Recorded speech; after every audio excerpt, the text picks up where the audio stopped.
Yes, indeed. Once again, check it to wreck it. Let's begin. Friday is for fighters. That's right. This is the Logan Summit Show. I am, of course, the tall, dark, handsome, and modest Logan Summit.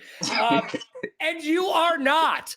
Figure that out when you have a chance. Just look at yourself in the mirror. If you don't have one of these bad boys, you're already missing out. And this show is brought to you by Newer. If you're a pro or amateur content creator, it doesn't matter. Go over to newer.com, use code Logan, and save yourself 20% off of pro gear at amateur pricing. You'll be able to find a link to that in the description of this video. All right, I already said it. Friday is for fighters, so let's get down to the beat down. And you know what? I say it again, man. Say it again.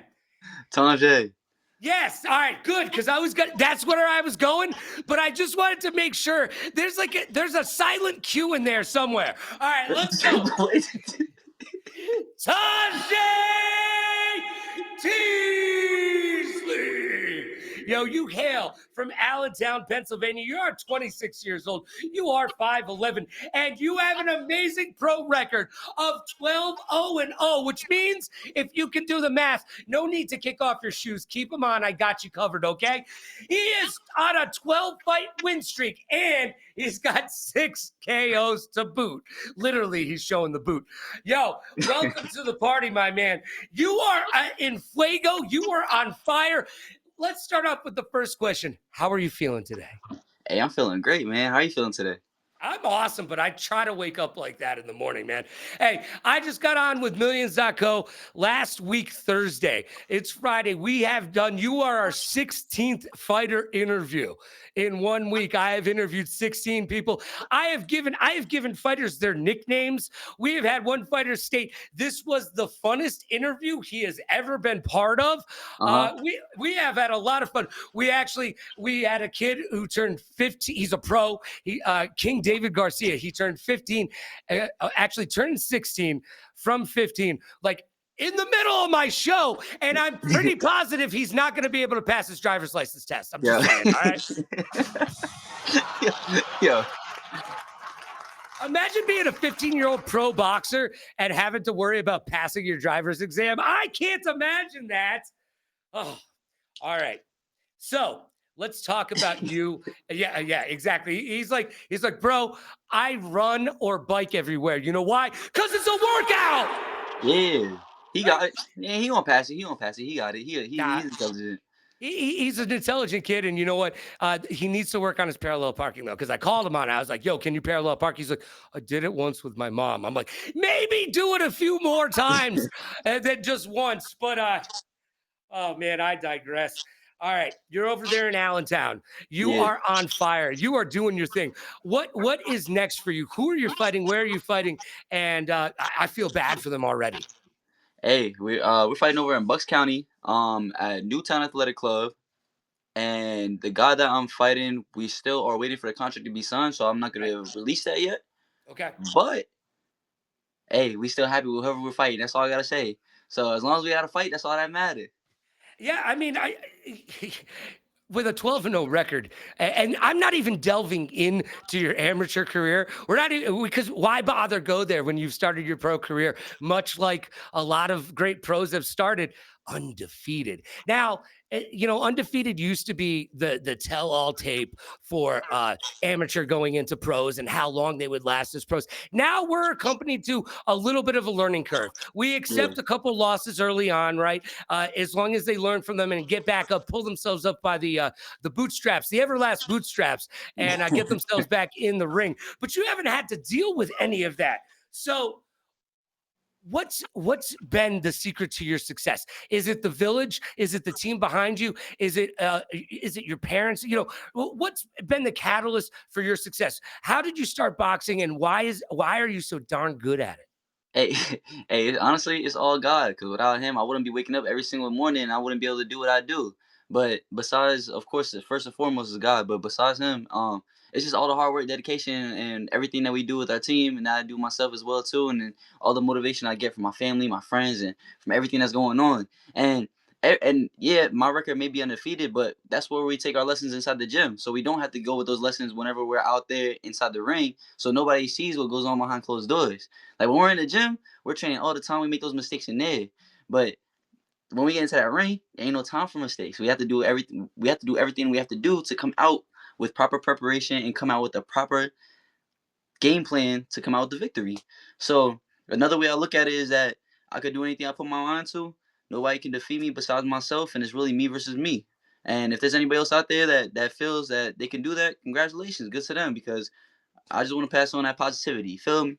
Hey, everybody loves positivity, and you know what? The great John Wooden, coach of the UCLA basketball squad, who won more championships than I think they won 11 championships with him. By the way, he used to say, "Perfect practice makes perfect," and you know what? Mm-hmm. You got to do it in the gym, right? You got to prepare yourself mentally and physically because you never know what's going to happen. You don't know how you're going to react to certain things. Just walking out the first time, actually Mm-hmm. making the trip from the locker room to the ring for the first time can be an emotional escapade and an adrenaline drop for a lot of fighters coming into it. Have you experienced any of those nerves, or were you before you turned pro, you knew and your team knew and you were prepared for it? Because you seem like a very head on your shoulders, I'm not doing this unless I'm ready to do it kind of guy. Yo, honestly, all right. So it's gonna be a little. It's gonna catch you off guard, maybe. All right, let's When I, go. when I, when I first turned pro, I was caught off guard. I was completely caught off guard. Yo, cause all right, so we just won the Golden Glove State Tournament, the state Okay. championship in the elite open class level. So when we won it, I'm like, oh, we're about to go to nationals. I'm about to be a part of Team Pennsylvania, cause my bro Jonathan, he was part of Team PA and everything, represent PA at nationals. Come to find out, they're like, yeah, we're not going to nationals this year. I'm like, bro, what? So we just keep trying to look for fights. We couldn't find any fights, and then my coach was like, yeah, we're gonna turn you pro. I'm like, huh? What you mean by that? Because in my head, I'm like, okay, now, all right, we're gonna go to different tournaments, Team USA, possibly Olympic trials to go try to Right. get for the Olympics team and everything like that. And then my coach was like, yeah, we're gonna get you ready to turn pro. Now, at first, I was kind of questioning it. I was a little in my head about it, but then one of the things I remembered yet again is that I trust everything that happens. Everything happens for a reason. So I can't sit here and be like, oh, why is this happening? Why is this going on? Are you sure? I don't have no doubt for myself, and I didn't want to doubt myself at all. So instead of doubting myself, I just trusted the process. I believe that it was a sign from God and that there was a reason that it was happening, and I just kept going, moving on forward from that. But yet again, it wasn't just me. It was a team. It was our whole team that believed in it. My head coach believed that was the right thing at the time and everything too. So, and I didn't have that much experience as an amateur, Right. but everything happens for a reason. And also, I think your camera turned off, by the way. Nope. No? Nope, I'm good. We're all good in the hood over here. All right. If you can't see me, don't worry about it. I'm still here with that beautiful mustache, and all of the lovely people around the world watching can see both of us. And you look great over there with you got your hoodie on, you got the purple backdrop. Look, you're doing your thing. I understand how much you would want to see me because I am that luxurious and lovely. I get it. Yo, you should moisturize early and often, okay, Mr. Yo, Teasley? I need you to it's start doing that now. it's the mustache, man. I'm trying to get my mustache like you. I'm trying to walk around like this, man. I'm Uh, trying to You, you know what? You're still a young man at 26. I'm 20 years your senior. So you know what? You've got a few years to work on that mustache. It's coming in nice. It's coming appreciate in that. Appreciate nice. that. Appreciate Yeah. that. Now, I got to ask you, I'm from Fort Washington. I grew up around Philadelphia for a little while, so I'm familiar with Allentown. I got to ask you, what is it like to be in the historic uh, uh, ECW arena? I used to do wrestling managing, and so I've been there for ECW. When I was 19 to 23, I was a wrestling manager in all over the place. How But was that? you have fought in the 2300 arena there, the 2300. What Yeah. is it like to step into some place that used to be, historic for wrestling fans, and now they've turned it into a really great venue? Yeah. Yo, actually, yo, I remember my first time fighting in there. It was dope because I used to watch ECW when I was younger. I mean, I still once in a blue moon watch wrestling still, not as much as I used to, but yeah, I used to mess with ECW. I used to mess with Sabu and Sandman heavy. Yo, I was hanging out with Sabu literally 3 weeks ago. That's crazy. Sabu and I were hanging out 3 weeks ago, and I saw Rob Van Dam as well Yeah. around Go WrestleMania. So go. there you go. Nah, but yeah, it was actually very dope fighting there. I fought in there for my second and third professional fights, and then just recently fighting with my last fight as well too. Mhm. I love the venue. I love it out there. I love Philly. I love the city. I really love. I frequently go out there sometimes. My family lives out there. I have some cousins and my aunts live out there and everything like that. So I'll go visit them. And when I was younger, my great grandmother used to live out there, so I used to visit her. But 2300 Arena, arena, beautiful venue, and I've been there for multiple times. Like when they have things like Team Combat League and stuff, and my other friends, whenever they fight, like my one boy Daytwan, he just fought. He's 1-0 now. Yo, great place, great place. All right, so let's talk about Philadelphia for a little bit because it is a great city. There's so much to do. There's a lot more art and history than people would think. But yo, think Revolutionary War, everybody, and we're gonna give you a little tip of a little piece of history, but just the tip later on in the show when Or we get to 5 questions. So yeah, we got a history lesson for you a little bit later. But when you go into the city, when you drop into Philly, what's the one thing you got to do every single time before you leave? oh come on now, everybody already know this. You gotta get all right. Well nowadays you gotta go insomnia cookies, but also you gotta get a cheesesteak. Yeah, but you can't go to Pat's or you got to go Or to what? or It's Tom's, right? The I believe it's Tom's, the one off the beaten track. there's a That couple I different spots. That's one of the spots I keep hearing about though too, and I have been there a couple times. They got some good food. Yeah, don't go to Pat's or Gino's. No offense to Pat and Gino, okay? They're lovely people who actually, you know what? One of them just sold their joint, so you know what?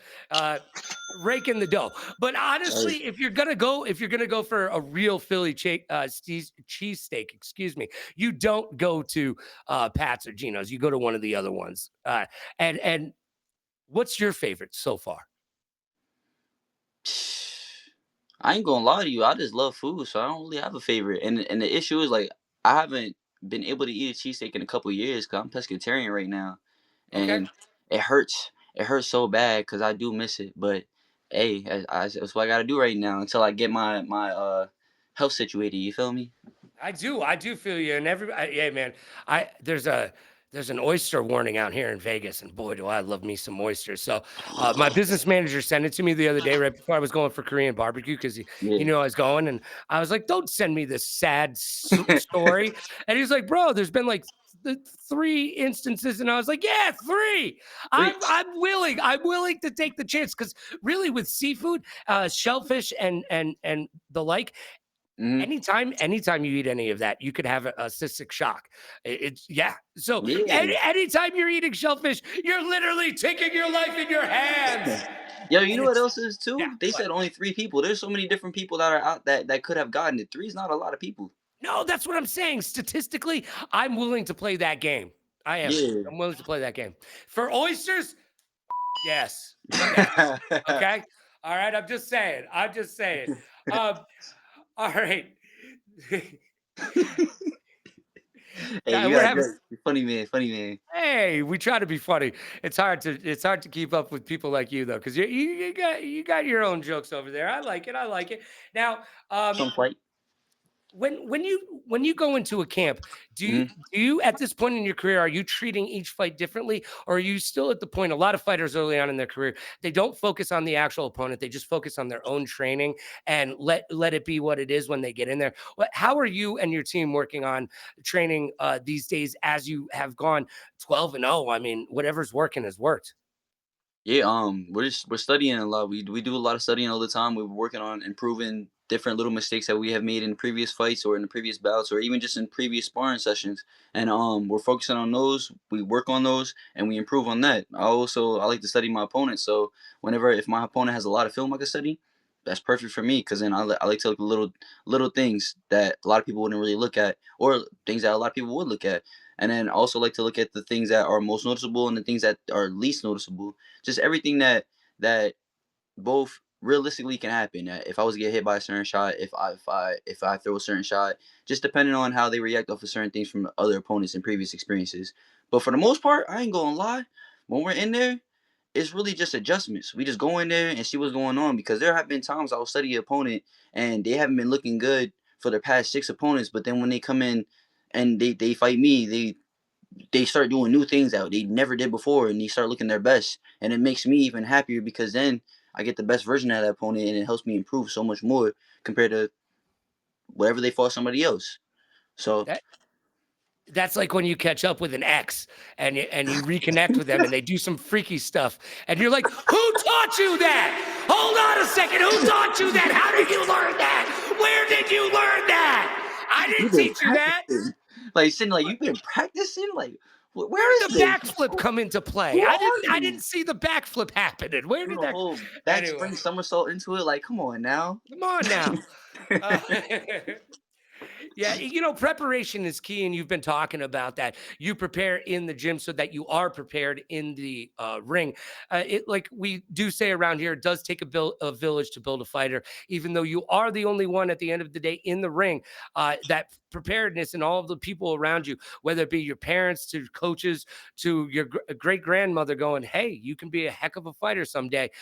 It takes a lot of people around you to make sure that you are going to achieve your goals. Yeah. How have the people around you help pick you up at times when you were down? Yeah, they helped me out so much, especially my mother, my coach, my sister, my second mother, which like my sister's mom, everybody around that I surround myself with.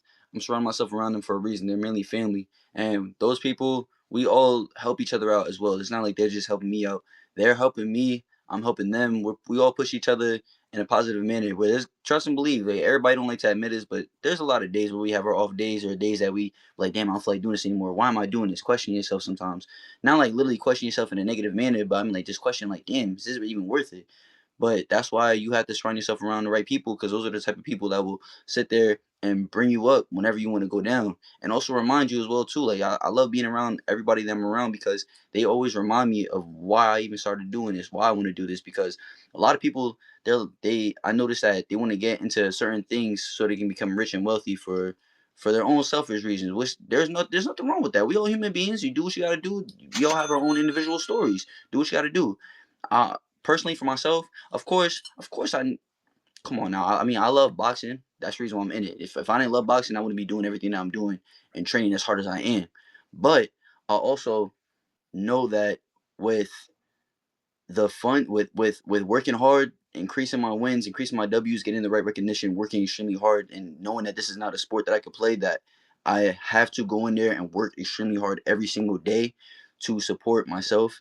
And I have a future mentality where, not mentality. I have a future goal. One of my future goals is to be able to take care of the rest of my family, or at least, if not take care of them, set up generational wealth and generational stability for the rest of us. Where, say, if one of my cousins is a mechanic, I want to help him open an auto body shop.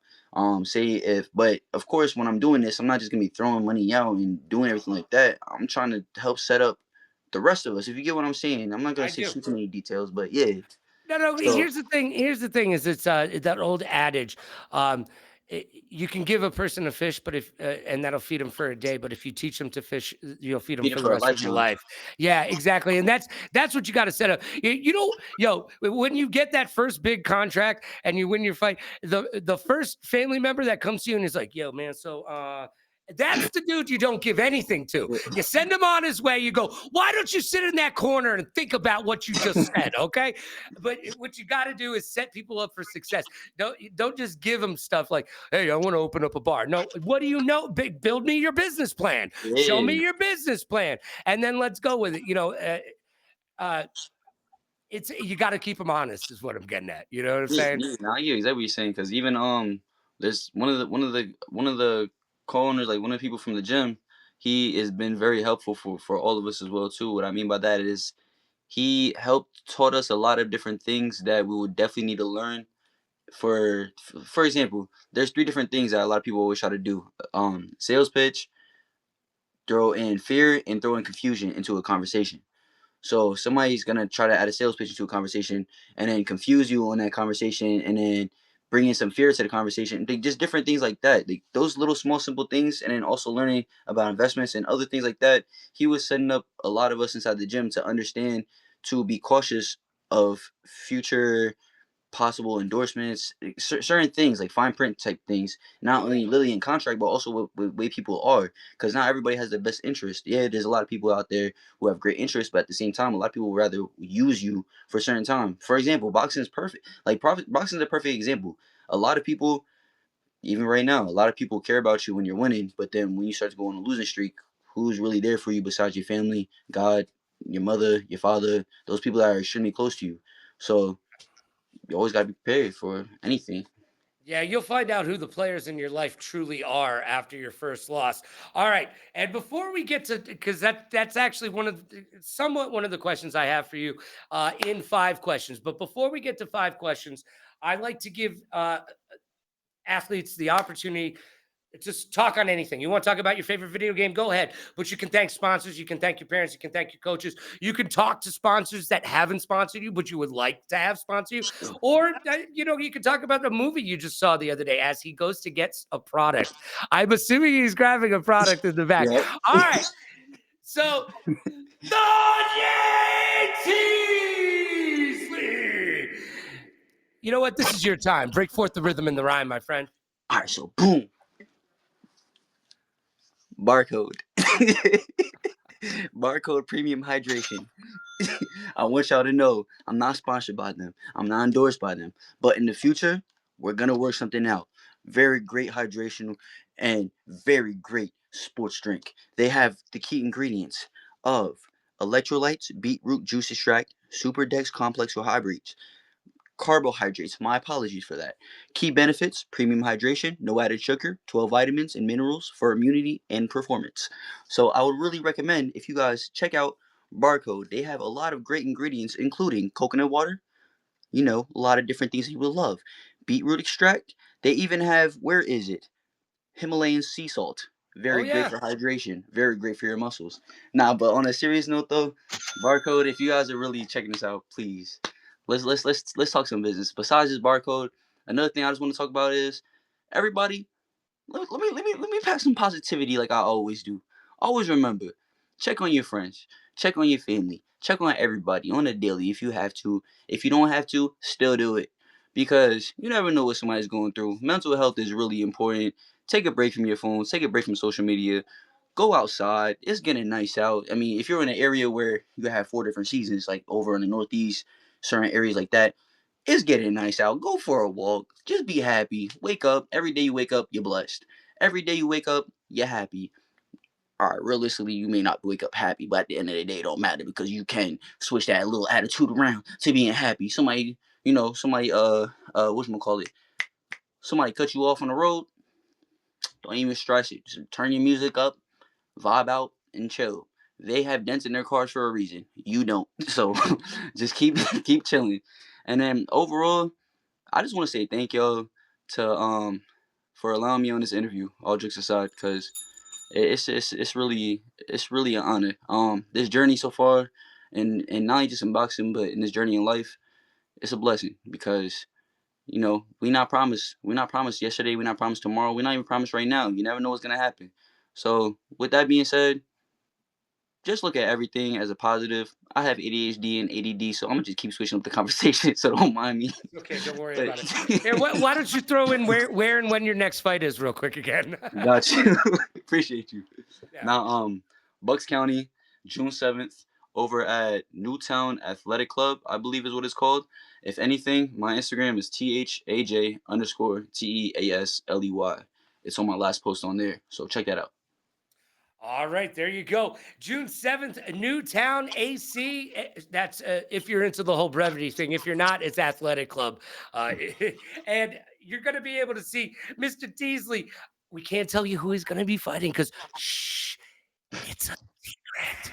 It's not necessarily a secret, but look, I don't feel good about anybody who's going to be stepping into the squared circle with you. They're going to be putting their life in their hands. As your last bout, you did get a TKO in the third round. We'll see if you can match that up. Do you have any predictions before we get into 5 questions? Do you have any predictions of how and when the fight will end? Dude, man, I never really make predictions. I'm gonna just say what I normally say. I'm gonna let my actions speak louder than my words, and just stay tuned and show up to the fight. And if you can't show up to the fight, stream it, cause I promise you, I'm gonna bring entertainment. I always do. And that is the key. Bring that enthusiasm, that energy, and that entertainment to anything that you do. And I can guarantee you'll be more successful than the person next to you. So make sure you tune in and turn on millions.co on June 7th for a great fight in Newtown featuring my main man over there. But here it's time to play the game that all the kids are talking about while they're trying to get the chicken nuggets for lunch. It's 5 questions. And Oh it's snap! exactly what it sounds like, my good friend. And today, 5 questions is brought to you by Newhouse. If you're sitting in a chair and you're waving your hands like you just don't care, well, stand up and ask your butt, hey, butt, is that chair any good for me? Well, if your butt answers you, first of all, go get yourself checked out by a physician because you might have some things that you have to talk about in private. But then I need you to go to newhouse.com, use code Logan Radio Rocks to save yourself a little bit of that do, re, mi, fa, sol, la, ti. Do. Yeah, save that cash. And you can find a link for Newhouse in the description of this video. All right, without further ado, let's get to 5 questions. I told you we were going to have a history lesson. I told you I was going to learn you something today. This is the more you know moment of the Logan Summit Show right now. Did you know that the Liberty Bell was hidden in Allentown and called the State House Bell for 2 years during the Revolutionary War? I have heard about it, and I learned that in school, but I had completely forgotten about it, and you just refreshed my memory. All right. So now that you know that about Allentown for sure, what else do we need to know about Allentown? Boom. The whole Lehigh Valley area is called the ABE, Allentown, Bethlehem, Easton. Bethlehem and Allentown are basically conjoined right next to each other, and Easton's a little further off. They're branched off like a couple minutes, 10 minutes. That's beyond the point. Bethlehem, where there's a place called Bethlehem Steel Mill. It was actually one of the biggest operative steel mills inside of the whole United States of America, where a lot of the thing I think believe for it was for World War II and plenty of other wars, where a lot of tanks, machinery, etc., have been made and produced from there to help the United States of America. That's like another fun fact. Dude, I love that. Dude, that was awesome. That was the best more you know moment ever. Right now, if we were doing a live show at ESPN, they'd be playing the more you know moment. Ooh, the little rainbow right now. That would be happening. All right. Question number two. It's going to get a little bit harder here. Well, Oh this snap! one's actually good. This one you're going to have to look inward to, but I feel like you're going to have a good answer for this. Look, man, are you scared about your first loss? No, Do you think about it? yeah. And do you prepare yourself for the inevitable? Or do you feel like you have a chance to just bring this undefeated? How do you prepare mentally? Because as you keep going and as you keep winning, I I'd hate to think that a single loss could crush your hopes and dreams. You have to stay prepared for that, but you don't want to admit to it. You don't want to admit to a defeat before you've even stepped into it. So how do you handle all of that mentally? First things first, one way I look at a loss, I don't look at it as a loss. I look at it as a lesson because I know, especially when I was in amateurs, I didn't have a winning record actually. I see everything as a lesson where it's a learning point. I'm gonna learn from it. And another thing that helps me out is that, yo, a lot of people have this messed up. A lot of the greats, the goats, the Hall of Famers, y'all probably can't see that poster, but they have a lot of the goats and Hall of Famers on that poster right there, and a lot of them have taken a couple of lessons. That's how Mhm. you grow, you develop. Sometimes that has to happen. There are blessed people who didn't have to experience that. Obviously, everybody knows Floyd Mayweather, Andre Ward, people like that who didn't have to experience that. But the reason why they never experienced it in a professional way is because they took those lessons when they had to in the past and they learned from them. And one way I look about it is I look at it as it will probably be like, damn, like knock on wood, if that was to ever happen in an actual professional ring, I'm gonna just learn from it and I'll come back even better. That's all it is. It's gonna be like a weight dropped off my chest and I'm come back even better because I don't really focus on that, to be honest. I focus on one fight at a time. Right now, everybody else is seeing me as 12-0. I'm seeing myself as 0-0. So Oh, I'm building into that next fight to like, okay, this is a big fight. Every single fight I treat like a championship fight because I do not want to ever experience that. I've experienced too many L's in my life already. Everybody experienced a lot of L's. Let me not even make this personal. And I don't want to experience that type of lesson inside of the ring, especially when I go in there and I give it my all. So as long as I go in there, I give it my all and I do everything that I know that I could have done, and the person was just better than me that night, hey, I'm gonna have to accept that, come back, ask them for a rematch, and get my get back. But yet again, for right now, we're not speaking that into existence because I don't believe it's gonna happen. For right now, I'm gonna just keep going and knowing that We always stay prepared. We always stay ready. We always stay on top of what we have to do. And the reason why I'm saying we is because yes, boxing is an individual sport, but it really is a team sport because you have a team surrounding you, which a lot of people Indeed. tend to forget. Yeah, not if they watch this show, because we talk about it all. We talk about the jab being the most important punch in any combat sport, and we talk about how it takes a village to raise a fighter all the Yeah. time. These are literally two talking points that every single fighter brings up at some point during our interviews. You know why? Because it's the truth, Ruth. Yeah. All right, here we go. This one's a little bit easier. You're from Pennsylvania, which, by the way, if you don't know this, it's like the third or fourth largest state in the country. You didn't know that, did you? All I right, didn't. now that you've learned something, I got to ask you a question. Are you an Eagles fan or a Steelers fan? All right, hold up. Hear me out on this. Hear me out on this. Okay. I grew up as an Eagles fan, Donovan Okay. McNabb and all them, right? But Mhm. then around like I say 8 years old, my mom's side of the family had me go over to watch the Eagles Super Bowl. I mean, I said Steelers Super Bowl. I meant Steelers and Okay. Super Bowl. So I've been a Steelers fan, but if the Steelers are never in the playoffs, I'm an Eagles fan all the way. So Okay. don't get it twisted. I'm gonna support the Eagles, but if my Steelers is there first, I'm gonna support my Steelers. That's all I'm All right. saying. You know what? I can go. I'm okay with that. I believe variety is the spice of life over there. Okay, but some diehards would say, "Hang him!" Yeah. Yeah, for real. They'd be like, You got to pick and choose. You can't be between the lines here, dude. Yo, What? nah, I heard that before too, and I told people I'll let them know. Like, look, I started as an Eagles fan first, then I became a Steelers fan because my mom's side of the family they had me over there, yada yada yada. But I always started as an Eagles fan. I'm gonna Yo, let y'all know that right Steelers. I mean, Eagles fans will throw batteries at you, but Steelers fans will cut your windpipe off with those terrible towels that they carry around with them. They're like mini weapons. By the way, the first live football game I ever saw was at Veterans Stadium. I was now. 6 years old, and the people in front of us. Imagine thinking this at 6 years old. The people in front of us were so inebriated that the whole drive home, I thought that those people were going to come out of nowhere and hit us and get us into a car accident. I'm 6 years old and I am worried about the drunk people in front of us. What is wrong with Veterans Stadium? I didn't watch a football Yo, game. I watched a bunch of drunk people be drunk. yeah. I'm just glad that Raiders aren't in Oakland anymore because them Oakland Raider fans were devious. Yeah, they were. They were devious. In Vegas, we've got way too much things to think about. In Oakland, they're like Raiders. In Vegas, we're like, oh, the Raiders are playing. That's fantastic. Can I get a sushi roll there, dude? Oh my God, they have this amazing crab cake. Yeah, I know. I know. For a Raiders game, you wouldn't think about it, but seriously, sometimes I just go there for the nachos. All right. Anyways. All right. Question number 4 or 5 questions. Uh, how much of boxing is preparation versus luck? 99%. Yeah. Yeah, I say 99%. Because Because that I one would percent. say, I would I'm say listening.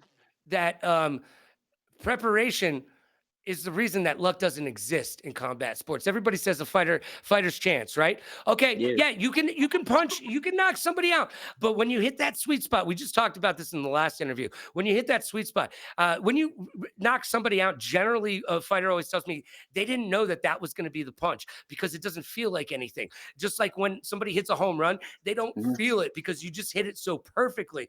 I believe that the preparation in the gym overestimates the luck. Like if somebody goes, "Oh, that was a lucky punch." No, I've been working for 10 plus years. For So that's real. not luck, At all.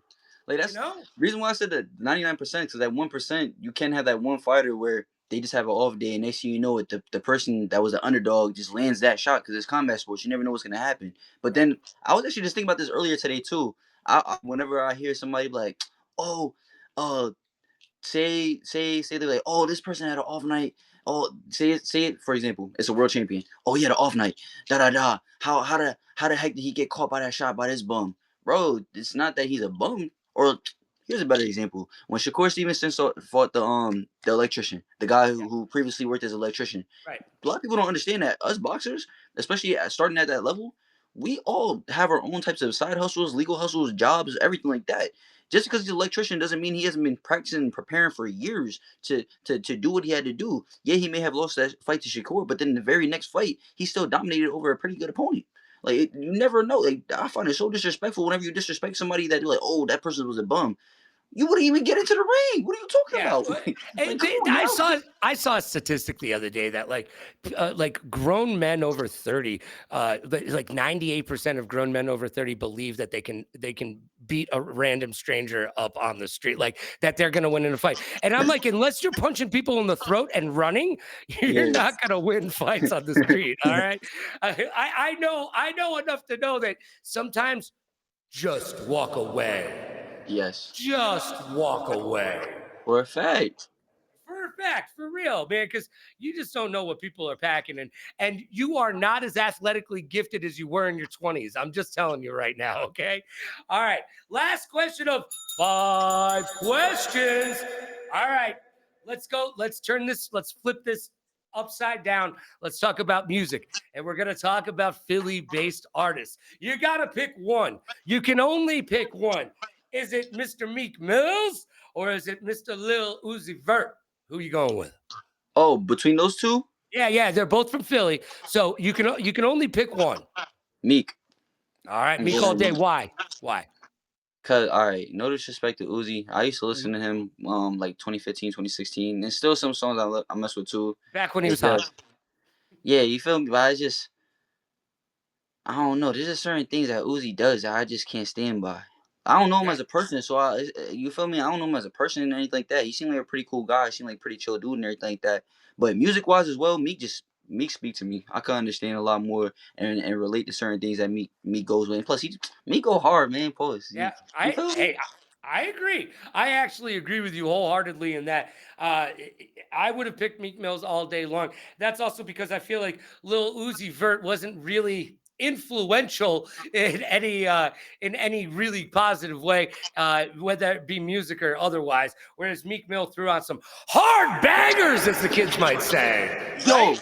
for example, you can go anywhere United States of America, they are going to play Dreams and Nightmares.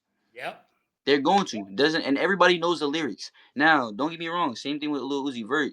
He has certain songs like that too. But I feel like Uzi's more of like a If you trying to get to a party mode. You start dancing and everything, like little hip shakes stuff. You feel me? Like little stuff like that. But then you listen to me. You can either you can either nah. Let me not even say that example. Let's Okay. say you could turn up, you can have fun, or you could just sit there and actually just think lyrically and everything. I was about to say some goofy stuff, but I want to be very PG-13. Nothing like it wasn't explicit rated R, but No, I feel got me? you. Hey, I know what you're talking about, bro. I get it. I get it. I understand wholeheartedly. But I also feel Meek Mills the same way that you do. All right, my friend. Look, June 7th, it is going to be at the Newtown Athletic Club. You will be taking on a yet to be determined opponent, but it doesn't matter which opponent. Hold on, let me do that again. It doesn't matter which opponent you Mhm. face. Yeah, that was better. Because you're gonna go in there with your head screwed on straight and your jab punching, hipping, pimping and locking and pimping and locking. You're gonna Pop get in there locking. and yeah, throw punches, bunches of punches, and go upstairs, downstairs, and back upstairs one more time. Hey, And you know what? You're gonna get that 13th win, and you're gonna feel really good about it. Do you feel good about that? I appreciate you for speaking that into existence because I definitely do feel great about it because I know what's gonna happen one way or another. It doesn't matter. I love that. And just remember, Wu Tang Clan ain't nothing to mess with. So you're going to get that W, baby. You're going Yo, to no, get that W. that's when my pro debut. That's the exact song I walked out to. Oh, yeah. See, yo, we got to hang out sometime, bro. We got to hang out sometime. All right. I'm going to say goodbye to everybody. But before I say goodbye, the one, the only, the 12 and 0, or if you're talking to him, he's 0 and 0. This is THANJHAE Teasley. And I want to thank him for being here, but I want to thank you as well for being here. One great week. We've been here at Millions.co for 1 week. He was our 16th interview. We rock the body that rocks the party. What? Yeah, who's next? I'm going to be like Goldberg right now. Who's next? Bring it on. You want to have a fun and informative interview? You want to have a good time and break forth the rhythm and the rhyme? The Logan Summit Show is here to show you how. So, without further ado, do me a favor. Be good to yourself and be kind to others. Pay it forward, play it forward. Rock like a party star, party like a rock star. Smile strong, laugh loud. And last but not least, please like, follow, and subscribe so you know when I'll be back throwing down the bows, baby. We're always up for a good time, and I hope you're down for the best time. Because remember, everybody loves a good fight. We'll see you again, and thank you for being here, my friend. Big Thank up you. on that next win. Can't wait to cheer you on. Big ups, yeah. Yeah, Yo, big ups, yeah, no. have a great weekend. We'll see you soon.